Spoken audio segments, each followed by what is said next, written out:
Eu queria perguntar para você, como atriz, como é que você aborda a construção dos seus personagens? E quais foram as maiores dificuldades no começo da carreira? Olha, eu vou começar com a minha maior dificuldade de todas. Eu vou dizer uma coisa que pode parecer que é pedantismo, que é exibição, mas não é não. Eu sofro de criatividade patológica. Eu não consigo fazer um bolinho, um pãozinho igual ao outro. Eu adoro cozinhar. Eu faço um, daí deu outro, aí no terceiro bolo já tá assim, já, entendeu? E isso, a minha maior dificuldade não foi entrar em personagem, ou construir personagem, porque eu até tenho uma teoria, se o autor é bom, se o dramaturgo fez direitinho o trabalho dele, e a gente se deixa levar por ele, a personagem, ela acontece, é lógico que a gente tem aqueles processos, né? Aqueles sistemas de trabalho para a gente chegar, mas ela acontece de uma forma bastante easy. A minha grande dificuldade era ter uma partitura que eu conseguisse manter durante uma temporada, que ela não mudasse, porque dependendo do dia que eu estava, isso eu estou trabalhando a minha vida inteira, até hoje. Uma vez eu estava ensaiando um espetáculo com o Laje, e aí, uns 2 dias antes da estreia, ele falou assim: eu quero saber de uma coisa. Se você vai fazer desse jeito que você fez hoje, que eu gostei, ou nas 44 versões anteriores. Eu não tinha noção que ele tinha mudado, cada dia do ensaio eu levava para um lado. A outra eu filmando com o Lauro Escorel, e isso, o cinema é muito engraçado. Um dia ele falou assim: eu queria mostrar uns copiões para você. A gente fazia um filme chamado Sonho Sem Fim. Aí eu fui para um cinema lá em Pelotas e ele começou mostrando uns copiões da Débora Bloch.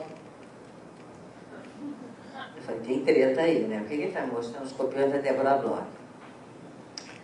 Aí, depois ele mostrou os meus, eu morri de vergonha. Porque a Débora é um cronômetro suíço, assim, ela faz idêntico em todos os takes. E eu, cada take era de um jeito. Variava a tensão ali, um movimento aqui. Foco, a parte técnica do certinho, mas o resto, ele falou: qual que eu escolho? Eu falei: não sei. Então eu tenho esse problema de criatividade patológica. Mas processo de personagem foi o seguinte: eu comecei quando surgiu no Brasil o Grotowski. E eu comecei com um exercício de Grotowski.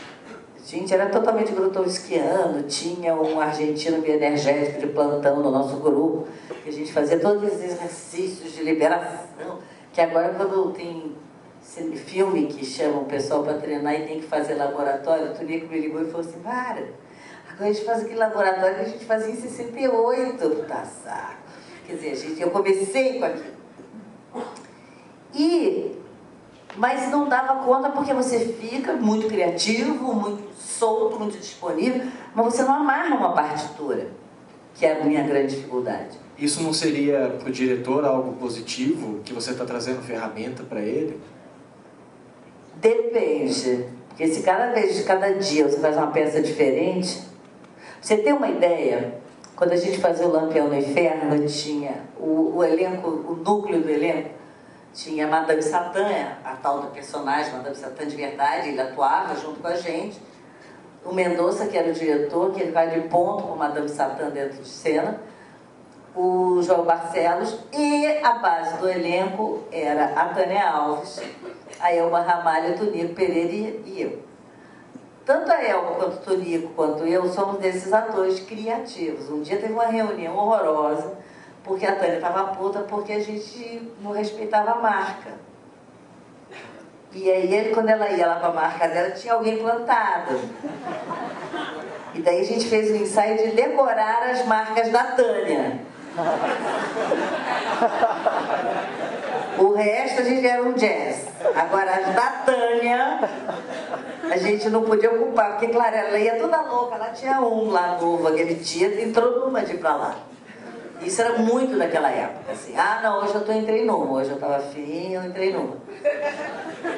Não tinha partitura.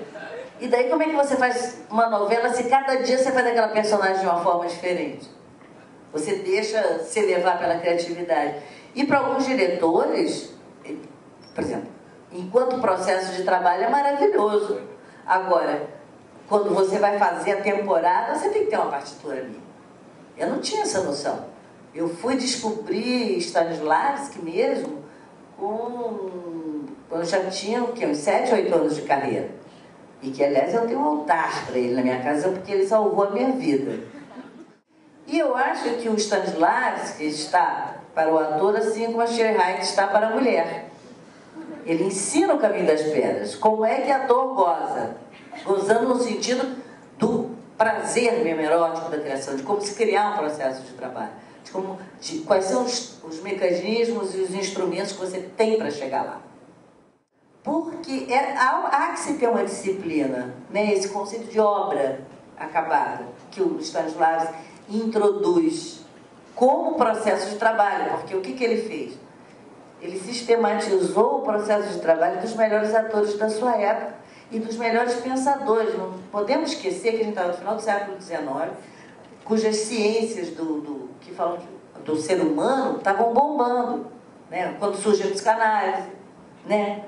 Quando surge de fato, né? As análises de corpo clínico, que antes era feito meio escondido, que a igreja não deixava. Tem toda uma história assim. Quando o approach científico do processo das coisas está no auge. Como é que o ser humano funciona em todas as ciências? E ele leva essa perspectiva para a construção da personagem.